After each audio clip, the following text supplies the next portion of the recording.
The world snapped into focus with a jolt as if I'd been yanked from a suffocating nightmare into the sharp light of dawn. My hands trembled not from cold, but from the electric realization coursing me I was alive again. Reborn. I returned to Red Star County on the third day after Jason Miller, my childhood fiancé, strutted back from the countryside like a hero. The year was 1965, when China's rural policies sent educated youth like Jason to aid farmers only to welcome them back as golden sons. But I knew the truth about him, a truth carved into my soul from a past life where love had been my ruin. In that previous life, I poured everything into Jason. My savings, pride, and freedom were all sacrificed to win the heart of the neighborhood's standout intellectual, the only man on Red Star Street with a college degree. Our engagement, arranged by our parents when we were children, was my lifeline in a society that dismissed women like me, illiterate, ordinary, invisible. I cooked, cleaned, and spent every yuan I earned to buy him fine clothes, all while he brought Megan Quinn and her daughter Lily into my home. He called it gratitude. I called it betrayal. Megan, with her crocodile tears, accused me of sabotage and theft crimes I never committed. And Jason. When I needed him most, he stood in court, his voice cold as stone, lying to protect her. I went to prison because of him. I died there, my heart heavy with regret, my dreams stolen. He inherited my wealth and lived happily with Megan as if my life had been a mere stepping stone. Now, standing in the dusty alley outside my modest home, the air thick with the scent of coal and jasmine, I felt a fire ignite within me. This wasn't just a second chance. It was a divine reckoning. In my final moments in that cold prison cell, I'd whispered a desperate wish for justice, a plea that echoed into the void. Some mysterious force, perhaps the will of fate itself, had heard me. It pulled me back to this moment 3 days after Jason's return, when the wounds of betrayal were still fresh but not yet fatal. I clenched my fists, my nails biting into my palms, and vowed to rewrite my story. This time I wouldn't be the fool who loved too much. This time I'd ruin Jason Miller and his precious Megan, exposing them for the vipers they were. My resolve was tested almost immediately. As I approached my door there, he stood, Jason, tall and handsome, his smile as charming as ever, but now I saw the calculation behind it. "Emma, let's go to the market tomorrow, okay?" He said, his voice smooth, expecting my obedience. "I just returned from the countryside, and Megan and her daughter need clothes. You'll help, right?" In 1965, Red Star County buzzed with admiration for men like Jason, who'd answered the national call to serve in remote villages. The government's policies rewarded them with prestige, while women like me were expected to serve quietly, our worth tied to men's approval. I'd have nodded eagerly in my past life, emptying my savings to please him. Not now. My heart pounded a mix of fear and defiance. I wanted to scream, to unleash the pain of a lifetime betrayed, but I forced my voice to stay calm. I said, "I'm working at the bus depot tomorrow," meeting his eyes. "I don't have time." His smile faltered, a flicker of confusion crossing his face. "Emma Carter, do you know what you're saying?" he asked, his tone sharpening. I saw it then, the entitlement, the assumption that I'd always bend to his will. My chest ached with the memory of my past self, so desperate to please, but a new strength surged through me. I turned away, my footsteps echoing in the quiet alley, each one a declaration I was done with Jason Miller. As I walked, the weight of my rebirth settled over me. Fear gnawed at the edges of my resolve. Could I change my fate? But the pain of my past life, the sting of Jason's lies, and the cold bars of that prison cell fueled my courage. This was my chance to break free, to build a life where I wasn't defined by a man's approval or a childhood promise. I glanced back at Jason, still standing by my door, his silhouette framed by the dim streetlight. He thought he could control me, but he was wrong. This time I'd make him pay. The alley's shadows stretched long as I trudged home from the bus depot, my body aching from a day of hauling crates under the relentless Red Star County sun. It was 1965, and the depot was a lifeline for women like me, uneducated, tethered to manual labor in a society that praised men like Jason Miller, the educated youth who'd returned from the countryside as a local legend. My boots scuffed the dirt each step, heavy with memories of a life I'd lived and lost. In my past life, I was a fool for Jason, blinded by a childhood engagement that promised love, but delivered only pain. Those memories surged, now sharp as a blade cutting through the fog of exhaustion. My hands trembled not from fatigue, but from a quiet fury smoldering since my rebirth 3 days ago. In that previous life, I gave Jason everything. Our engagement, sealed by our parents when we were barely old enough to understand, was my anchor in a world where women like me, illiterate, plain and visible, had little worth. Jason was different, or so I believed. He was the neighborhood's pride, the only man on Red Star Street with a college degree sent to a remote mountain village in the early 1960s to answer the government's call for educated youth to aid farmers. When he returned, heralded by new policies that rewarded his service, I saw him as my future. I poured my savings into buying him fine clothes, mended his shirts with care, and cooked meals to ease his transition back to county life. I wanted to be the perfect fiancé worthy of the golden boy everyone admired. But Jason brought Megan Quinn and her daughter Lily into my home.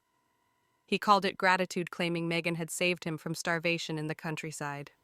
I believed him, ignoring the whispers of neighbors who saw through his charm. I became their servant, cooking and cleaning, while Megan and Lily took my bed food and dignity. I wore patched clothes, trailing behind them like a shadow, pretending not to notice their laughter or Jason's cold glances. When Megan accused me of sabotage and theft crimes I never committed, I turned to Jason, desperate for his defense. Instead, he stood in court, his voice steady, his eyes averted, and lied for her. "Emma's guilty," he said, each word a nail in my coffin. I was sentenced to prison, where I withered away. My dreams, crushed, my wealth passed to Jason and Megan like a prize they'd earned. I died alone, my heart heavy with regret, betrayed by the man I'd loved. Now, as I neared my doorstep, those memories burned. My chest tightened, a mix of grief for the woman I'd been and rage at the life stolen from me. I paused, gripping the rough wall of the alley, my breath shallow. Could I change this? The fear crept in, whispering that I was still that illiterate girl, unworthy of fighting back. But then I remembered the cold bars of that prison cell, the silence of Jason's betrayal, and the echo of my dying wish for justice. That wish had brought me back a gift I wouldn't squander. I straightened, wiping sweat from my brow, and felt a new strength take root. I wasn't the same Emma Carter. This time I'd protect myself. Jason's voice broke my thoughts. He stood by my door, his silhouette sharp against the fading light. "Emma, you're late," he said, his tone light but edged with expectation. "We need to talk about tomorrow. Megan and Lily could use some new clothes from the market. In my past life, I'd have nodded, eager to please, emptying my savings to buy them outfits while I wore rags. The memory stung, a vision of me trailing behind them, Jason holding Lily, Megan radiant in a dress I'd paid for, both looking at me with disgust. My stomach twisted, not with hunger, but with the weight of that humiliation. I wanted to scream, to demand why he thought I owed him anything. Instead, I met his gaze, my voice steady despite the storm inside. "I'm working tomorrow," I said. "I can't." His eyes narrowed, surprise flickering across his face. "What's gotten into you, Emma?" he asked, his voice colder now. In 1965, men like Jason expected obedience, especially from a fiancé like me, bound by tradition and duty. But I saw through him now, the entitlement, the way he used my devotion as a leash. My heart pounded, a mix of fear and exhilaration. I was defying him, stepping out of the cage I'd built in my past life. "I'm tired," I said, brushing past him. "Good night." As I closed the door, I felt the weight of his stare and a spark of triumph. This was the beginning of my rebellion, and I'd never go back. The air in Red Star County carried the sharp tang of coal smoke and the distant hum of bicycle bells as I stood outside my door facing Jason Miller. It was 1965, when the government's policies lionized men like him, educated youth who'd spent years in the countryside, returning as symbols of progress to a county eager to celebrate them. Jason, with his college degree and polished charm, was the neighborhood's pride, a golden boy whose every word drew admiring glances from neighbors. Women like me, illiterate and bound by tradition, were expected to fade into the background, our worth measured by how well we served men like him. My childhood engagement to Jason, arranged by our parents in a world that valued such promises, had once been my greatest hope. Now reborn with the scars of betrayal, I saw it for what it was, a chain. Jason leaned against my door frame, his smile as disarming as ever, but I saw the calculation in his eyes. "Emma, let's go to the market tomorrow, okay?" he said, his voice smooth, confident I'd comply. "I just returned from the countryside, and Megan and her daughter need some clothes. You'll come with me, right?" I'd have agreed without hesitation in my past life, draining my savings to buy outfits for Megan Quinn and her daughter Lily, while I wore patched rags. I'd trailed behind them, ignored, as Jason held Lily's hand and Megan glowed in new dresses. The memory stung, his cold glance, her smug satisfaction, my humiliation. My heart raced, a storm of anger and fear swirling inside me. Could I defy him?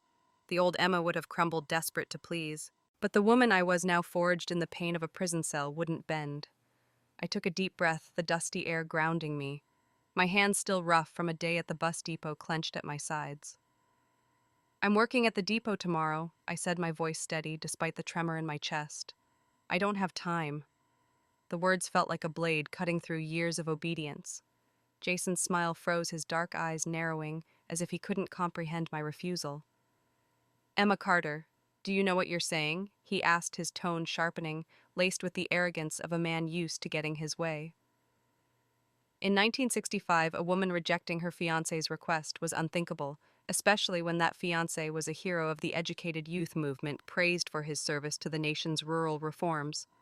Neighbors passing by glanced at us, their curiosity a silent pressure to conform. My chest tightened, a flicker of doubt creeping in. What if I was wrong to challenge him? What if I couldn't escape the life I'd lived before? But then I saw the entitlement in his posture, the way he assumed I'd always be his to command.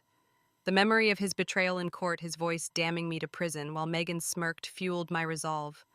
I wasn't that Emma anymore. "I know exactly what I'm saying," I replied, meeting his gaze. My voice was calm, but I was a furnace of defiance inside. "I have work. You'll have to manage without me." His mouth opened, then closed, shock etching lines into his handsome face. For the first time, I saw uncertainty in his eyes, a crack in the facade of the golden boy. I turned to unlock my door, my hands steady now, though my heart pounded with exhilaration and fear. This was no small act. In Red Star County, where tradition and community scrutiny held sway, defying Jason was like spitting in the face of everything I'd been taught. Neighbors whispered behind their hands, their eyes darting between us. I could feel their judgment, but also a strange thrill. This was my first step toward breaking free, toward dismantling the life that had crushed me. As I stepped inside, I glanced back.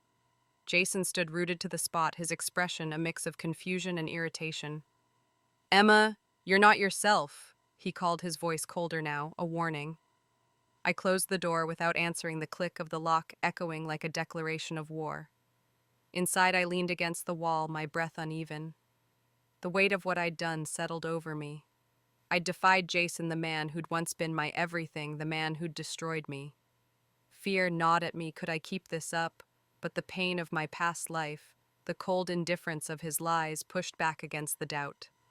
I slid to the floor, hugging my knees, and let myself feel the ache of the woman I'd been. Tears pricked my eyes, not for him, but for her, the Emma who'd loved so fiercely and lost everything. This time I'd protect her. This time I'd fight.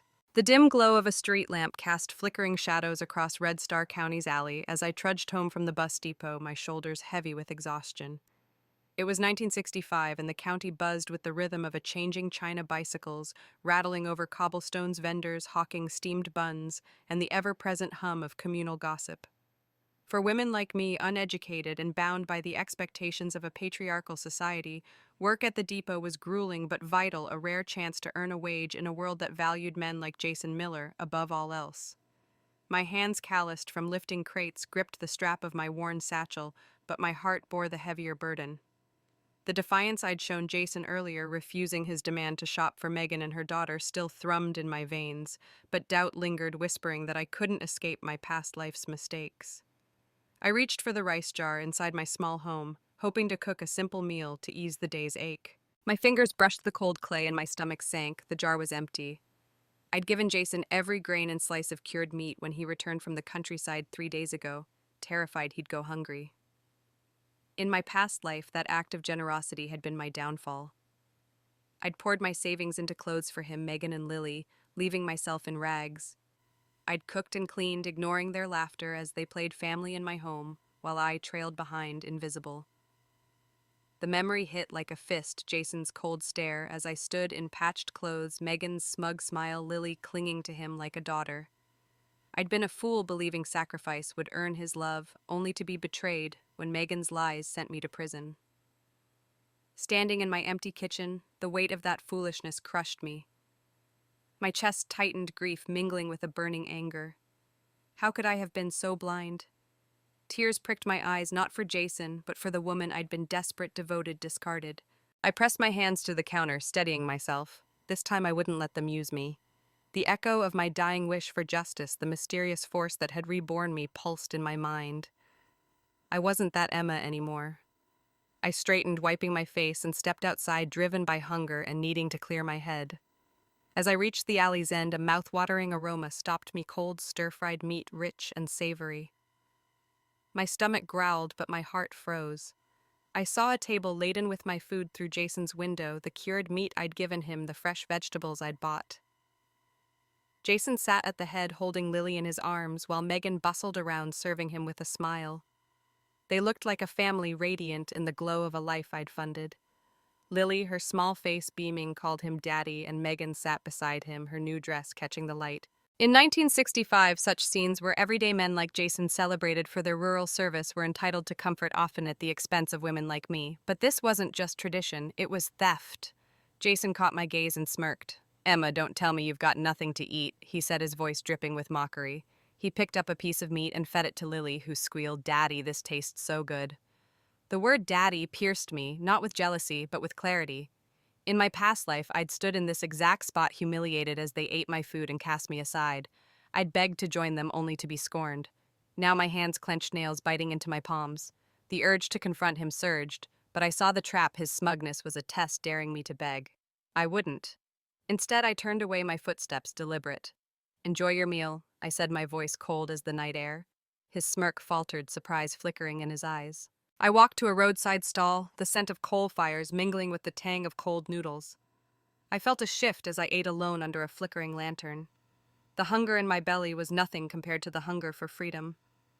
Fear still lingered. Could I break free from Jason's grip, from the expectations of Red Star County? But the memory of my empty rice jar, of Megan's smugness, fueled me. I wasn't just fighting for myself. I was fighting for the Emma who died in that prison cell, betrayed and forgotten. I'd make them pay for every grain they'd taken this time. The flickering lantern above the roadside stall cast a dim glow over my bowl of cold noodles, the tangy broth starkly contrasting the rich aroma of the meal I'd seen at Jason's house. It was 1965 in Red Star County, where tradition held women like me, uneducated, bound by duty to a life of quiet service. The night air buzzed with the chatter of vendors and the clatter of bicycles. Still, my mind was elsewhere, replaying the scene I'd just witnessed. Jason, Megan, and her daughter Lily feasting on the food I'd given them, my empty rice jar, a silent testament to my past life's folly. My hands tightened around the chipped bowl, the cold porcelain grounding me as memories of betrayal flooded back. I wasn't just fighting hunger, I was fighting for the life I'd lost. In my past life, Megan Quinn had been my undoing. When Jason returned from the countryside, he brought her and Lily into my home, claiming gratitude for her saving his life. I believed him, blinded by my love for the man I was engaged to marry, a promise sealed by our parents in a time when such bonds were sacred. But Megan was no savior. I'd overheard her once laughing with Lily in a rare, unguarded moment, boasting about how she'd tricked Jason with a bowl of spoiled rice in the countryside. He was starving, she'd said, her voice sharp with glee, and that cold rice made him mine. Her ex-husband had fled her laziness and manipulation, leaving her and Lily to fend for themselves. Jason's arrival in their village, part of the 1960s educated youth movement to aid farmers, was a godsend. She used him, securing extra provisions from the government by claiming him as family while he toiled daily at the commune. I'd been naive enough to tell Jason the truth, hoping to open his eyes. Instead, he turned on me, his face red with anger. "You're vicious, Emma," he'd spat, accusing me of jealousy and paranoia. He ran to Megan, spilling every word I'd said, and she twisted it into a weapon. That betrayal sparked the false charges of sabotage and theft that landed me in prison, where I died, my dreams stolen, while Jason and Megan lived off my wealth. As I swallowed the last of my noodles, the memory burned like acid. My chest ached with the weight of that betrayal, but also with a new clarity. Megan wasn't just a rival, she was a predator, and I'd let her feed on my life once before, never again. The stall's lantern swayed, casting shadows that danced like ghosts of my past self. I felt her, the old Emma, desperate to please, terrified of losing Jason. A pang of grief hit me, not for him, but for her innocence crushed under his indifference. Could I outsmart Megan, a woman who'd played Jason like a puppet? Doubt gnawed at me, but the fire of my rebirth pushed back. That mysterious force born of my dying wish for justice had given me this chance, and I wouldn't waste it. I stood brushing crumbs from my worn jacket and silently vowed that I'd expose Megan's lies and protect the life I was building. As I walked back to my alley, the county's pulse surrounded me, neighbors gossiping under streetlights, the distant hum of a radio playing revolutionary songs. In 1965, Red Star County thrived on such gossip, and Jason's return with Megan had already sparked whispers. I'd ignored them in my past life, too loyal to see the truth. Now those whispers were my allies. I saw Jason's house ahead, the warm light spilling from his window, where Megan and Lily sat as a mockery of a family. My food, my sacrifices had built that scene. My hands, clenched nails biting into my palms. The urge to storm in and confront them surged, but I held back. Megan's deception had destroyed me once, but my knowledge of her past gave me an edge. I'd use it not with rash anger, but with precision. I turned away, my footsteps steady on the cobblestones. The night felt alive, charged with the promise of retribution. Fear still lingered. Could I outwit someone as cunning as Megan? But the memory of her laughter, lies, and the cold bars of that prison cell drowned out the doubt. I wasn't just Emma Carter anymore. I was a woman reborn, armed with the truth. As I reached my door, I glanced back at Jason's house, the glow of their stolen comfort, a stark reminder of what I'd lost. I'd make them pay for every bite they'd taken this time. As I approached my home, the moon hung low over Red Star County, its pale light casting jagged shadows across the cobblestone alley. It was 1965, and the county pulsed with the rhythm of a society bound by tradition where men like Jason Miller, celebrated for their service as educated youth, wielded unchecked authority. Women like me, illiterate, tethered to manual labor at the bus depot, were expected to obey, especially a fiancé bound by a childhood promise. My defiance earlier, refusing Jason's demand to shop for Megan and her daughter Lily, still buzzed in my veins, but a knot of fear tightened in my stomach. Could I keep this up in a world that favored him? The air, thick with the scent of coal and night-blooming jasmine, felt heavy with the weight of my rebirth's purpose. As I reached my doorstep, I froze. Jason stood there, his silhouette sharp against the dim street lamp, with Megan and Lily beside him. Their presence was a violation, a reminder of my past life, when I'd let them invade my home, serving them like a maid while they mocked me. "Emma Carter, you're late!" Jason snapped, his voice laced with accusation. "You knew Megan and Lily were staying here tonight." His words hit like a slap, echoing the past when I'd agreed to house them cooking and cleaning for a year, until their lies sent me to prison. Megan's eyes gleamed with feigned innocence while Lily clung to her, glaring at me. In 1965, a widow like Megan relied on men's protection, and Jason's decision to move them into my home was meant to shield them from gossip while exploiting my duty as his fiancé. Before I could respond, Lily wailed, "Daddy, this evil woman won't let me sleep." Her words stung not for their truth, but for her role in Jason's charade. Megan, tears welling, said, "Emma, if you don't want us here, say so. Lily's frail, she can't stay out in the cold." Her voice was a practiced plea designed to melt Jason's heart. His face darkened, and he grabbed my collar in a flash, his fingers digging into my shoulders. "You're getting more ungrateful every day," he growled. My heart raced, a mix of fear and fury. I tried to pull away, but he reached into my pocket, tearing the fabric with a loud rip, and snatched my house key. The pain of the tear exposing my thigh was nothing compared to the humiliation burning in my chest. Jason unlocked my door, ushering Megan and Lily inside, as if it were his right. "Everyone knows I'm your fiancé," he said smugly. "Going into your house is perfectly natural." They stormed in, tossing my bedding to the floor, claiming my bed. With a fake smile, Megan said, "Emma, sweetie, Lily can't sleep on the floor." "You'll have to take it." Jason waved dismissively. "Of course she's on the floor. What, you think we'd make you and Lily sleep there?" I stood frozen, my torn pants clutched to cover myself, my body trembling with rage. I'd accepted this in my past life, sleeping on the cold ground while they took everything. The memory of that shame, of their laughter as I served them, flooded back. Tears threatened, but I blinked them away, refusing to let them see me break. I retreated to the cluttered storage room next door, my breath uneven as I sank onto a pile of sacks. The humiliation stung, but it also clarified my path. Jason thought he could bully me into submission, using his status and our engagement to justify his actions. Megan's crocodile tears and Lily's cries were tools to manipulate him and me, but I wasn't their servant anymore. My rebirth, sparked by that desperate wish for justice in my dying moments, gave me knowledge they couldn't suspect. I knew their lies, their weaknesses. I'd let them stay for now. Let them think they'd won. I'd use their arrogance against them, biding my time until I could strike. As I curled up in the dark, the cold floor starkly contrasting to the warmth they'd stolen, I felt a flicker of doubt. Could I outmaneuver Jason in a county that revered him? But the pain of his slap, the rip of my pants, and the echo of my past life's betrayal drowned out the fear. I wasn't just fighting for myself. I was fighting for the Emma who died in that prison cell, broken and betrayed. My hands clenched, nails digging into my palms.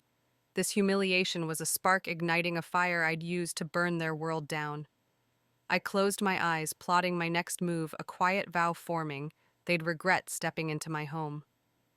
The morning sun filtered through the grimy windows of Red Star County's supply co-op, casting a warm glow on shelves stocked with rice cloth and precious slabs of pork.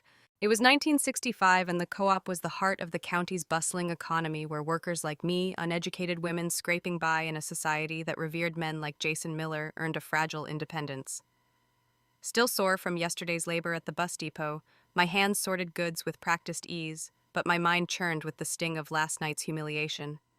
Jason had stormed into my home, slapped me, and taken my key, installing Megan and her daughter Lily like they owned it.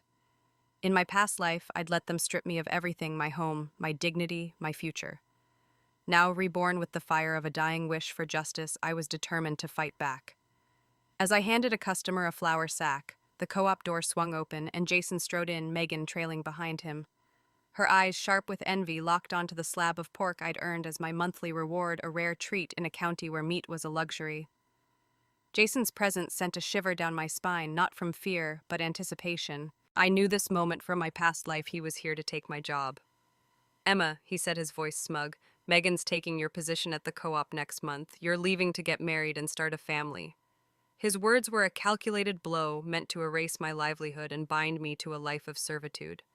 In 1965, women like me were expected to prioritize marriage over work, especially for a man like Jason, a celebrated, educated youth whose rural service made him a local hero. My heart pounded, a mix of rage and resolve. In my past life, I'd accepted this loss, retreating to care for Megan and Lily while they lived off my sacrifices. The memory of that betrayal, Jason's lies in court, Megan's false accusations flashed through me, igniting a fire. I slammed my hand on the counter, echoing through the co-op. "You think you can take my job?" I said, my voice steady despite the storm inside. "Pay me 50 yuan in compensation, or I'll raise hell at the depot." The words felt like a blade cutting through the expectations of a society that demanded my silence. Customers paused, their eyes darting between us, the air thick with tension. Jason's smirk faltered, his confidence shaken. Megan's face paled, but her eyes flickered with calculation, urging him to comply. "Emma, you're being unreasonable," he said, but his voice wavered. I stepped closer, my gaze unyielding. "Unreasonable? I've worked here for years, Jason. If you want me out, pay for it. Otherwise, I'll make sure everyone knows what you're doing." The threat was bold. Red Star County thrived on gossip, and a public scene could tarnish his golden reputation.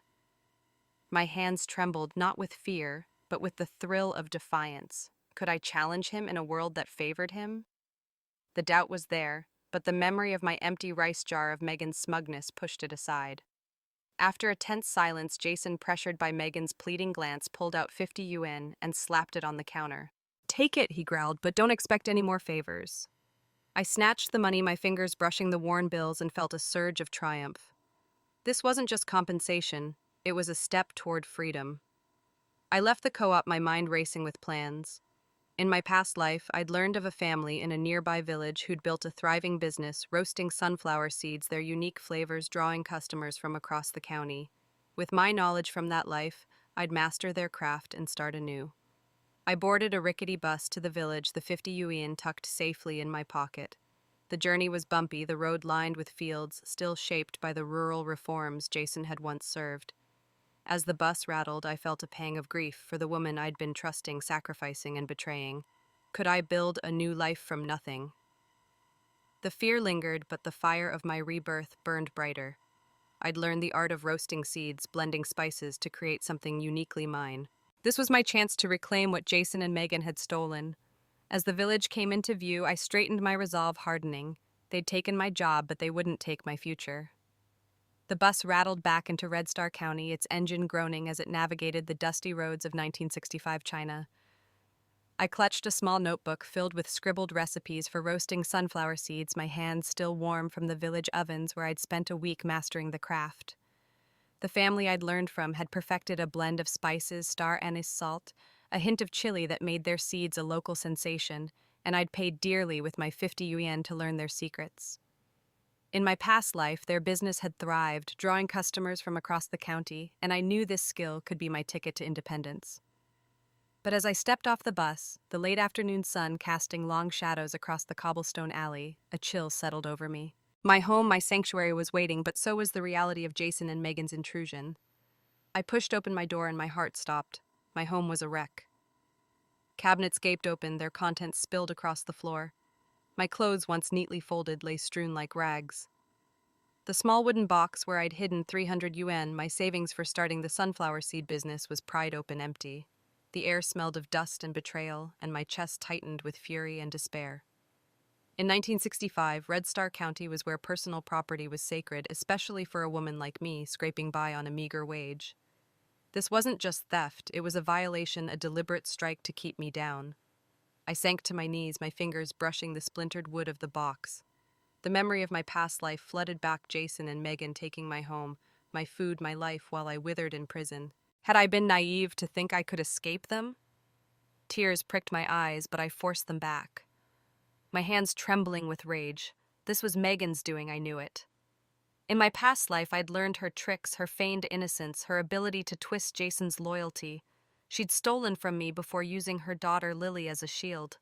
The thought of her rummaging through my home while I was gone, taking the money I'd earned through years of labor, set my blood boiling. But my rebirth had given me clarity, a knowledge of their weaknesses. I wasn't the same Emma who'd begged for scraps.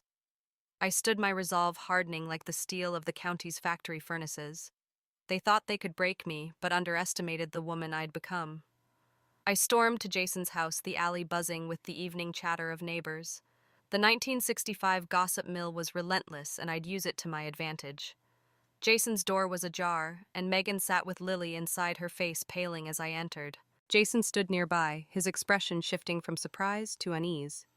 "Did you steal the money from my cabinet?" I demanded, my voice cutting through the room like a blade. Megan shrank back, clutching Lily. "Emma, you're mistaken," she said, her voice trembling with practiced fragility. "We're country folks, but we'd never steal. You've always hated me and Lily. If it's that serious, we'll leave your house." Her words were a performance meant to paint me as the villain. Glaring with childish venom, Lily suddenly lunged and sank her teeth into my wrist. Pain shot through me, and I flinched instinctively, pulling away. She stumbled, her eyes brimming with tears. "Bad woman, you bullied my mom," she screamed. Jason's face darkened, and he grabbed my collar, his voice low and furious. "Emma Carter, are you out of your mind? What right do you have to accuse Megan without proof?" His grip tightened, but I stood my ground, my wrist throbbing. "Proof," I snapped, pointing to the chaos of my home in my mind's eye. "I've been gone a week, Jason. My house is trashed, my money gone. Who else could it be? Did my savings grow wings and fly?" My voice trembled, not with fear, but with the weight of my anger. Doubt flickered. Could I prove it in a county that favored Jason's word over mine? But my past life's knowledge was my weapon. I knew Megan's habits, her cunning. In that moment, I saw her glance at Lily, a fleeting nervousness betraying her. I leaned closer, my eyes locked on hers. "If you're innocent, let's call the police. Let them search you." Megan's face froze, and Jason's grip loosened, his confidence wavering. The room felt charged, the air thick with the promise of reckoning. I wasn't just fighting for my money, I was fighting for the Emma who died in shame, betrayed by those she'd trusted. This confrontation was only the beginning. The air in Jason Miller's house crackled with tension as I stood before him and Megan, my wrists still throbbing from Lily's bite. It was 1965, and Red Star County thrived on the pulse of communal life. Neighbors lingered in alleys, their whispers weaving a tapestry of gossip that could make or break reputations. My home, ransacked and robbed of 300 yuan, my seed money for a sunflower seed business, lay in chaos, a victim of Megan's cunning. In my past life, I'd let her lies and Jason's betrayal send me to prison, but my rebirth, sparked by a dying wish for justice, had armed me with knowledge. I knew Megan's tricks and had used them to expose her. My heart pounded a mix of fury and fear. Could I turn the county's eyes against their golden boy? The doubt was there, but the fire of my resolve burned hotter. You think I'm lying? I said, my voice sharp as I faced Megan's feigned innocence. My house is trashed, my money gone. Let's call the police. Let them search you. Her eyes widened, a flicker of panic betraying her composure. Jason's grip on my collar loosened, his confidence faltering. Emma, you're making a scene, he hissed, but I saw the unease in his face. I stepped back, wrenching free, and stormed into the alley. The evening air was thick with the scent of coal fires and steamed buns, the county alive with curious onlookers. In 1965, gossip was currency, and I'd spend it wisely. My home's been robbed, I shouted, my voice echoing off the cobblestone. I've been gone a week and my savings are gone. Megan Quinn was seen in my house digging through my things. Neighbors emerged from doorways, their faces a mix of shock and intrigue. Red Star County's tight-knit community revered Jason, the educated youth who'd returned from rural service, a hero, but they also loved a scandal. Emma's been at the village, learning to roast seeds, old Mrs. Chen called, her voice firm. We can vouch for that. Another neighbor, a wiry man with a bicycle, nodded. I saw that widow sneaking around Emma's place, rummaging like a thief. The crowd grew, their murmurs turning to accusations.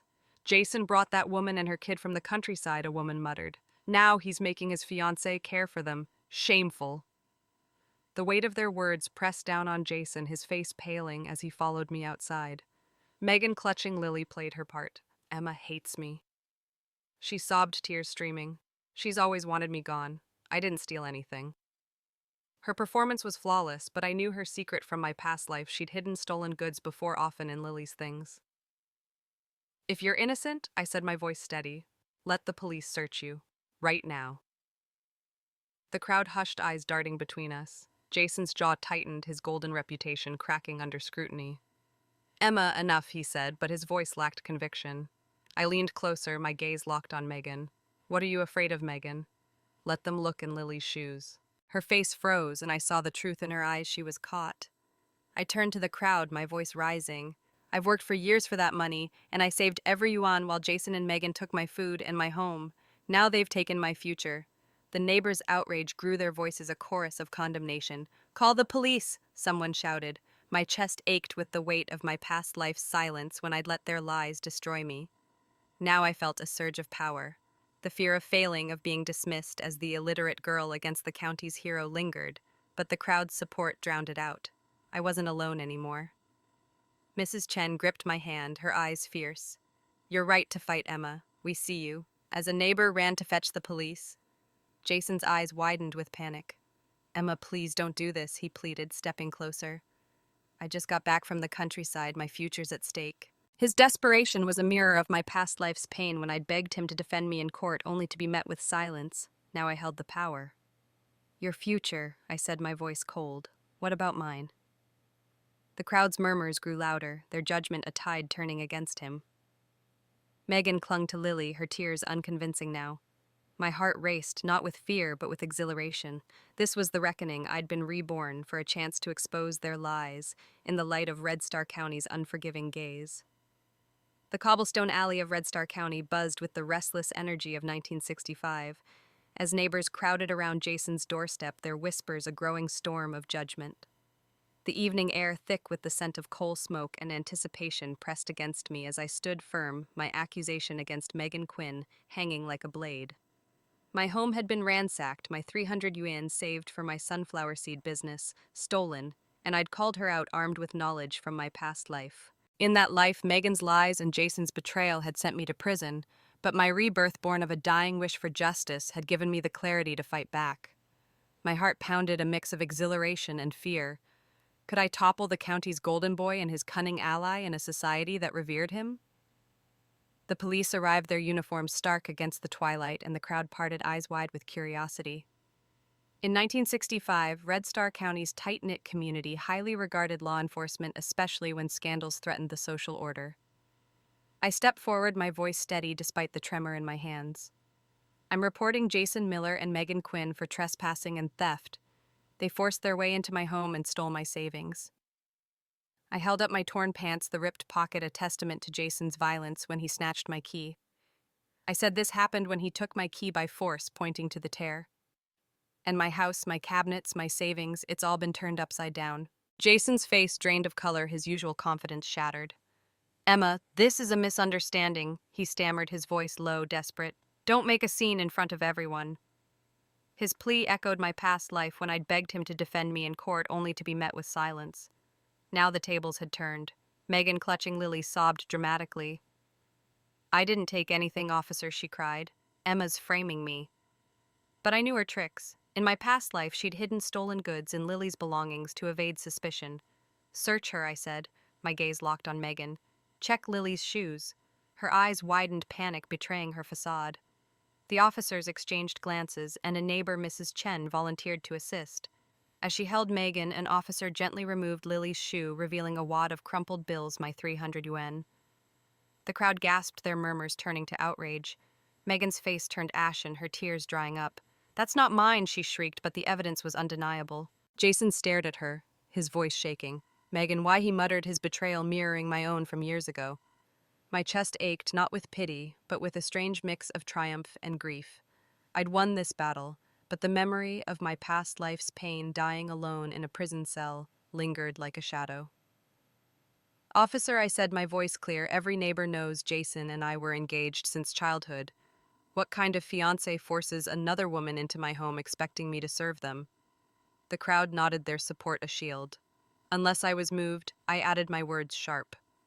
The officer's gaze hardened, turning to Jason and Megan.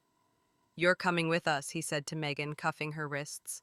She struggled, her cries ignored. Jason, implicated in the trespassing, was detained but released due to his minor role. A formal mark was added to his record, a stain on his golden reputation. Lily, clinging to a neighbor, would later be sent to relatives, her role in this drama fading. As the police led Megan away, I clutched my recovered money, the heavy bills. The crowd dispersed their whispers, now a chorus of support for me. Mrs. Chen squeezed my shoulder. You did right, Emma, she said. I nodded, but inside I felt a pang for the broken, betrayed woman I'd been trusting. Could I rebuild after so much loss? The doubt was there, but the weight of the money, the crowd's backing, and the fire of my rebirth pushed it aside. This was justice for the theft and the life they'd stolen. As the alley quieted, I stood taller, ready to claim my future.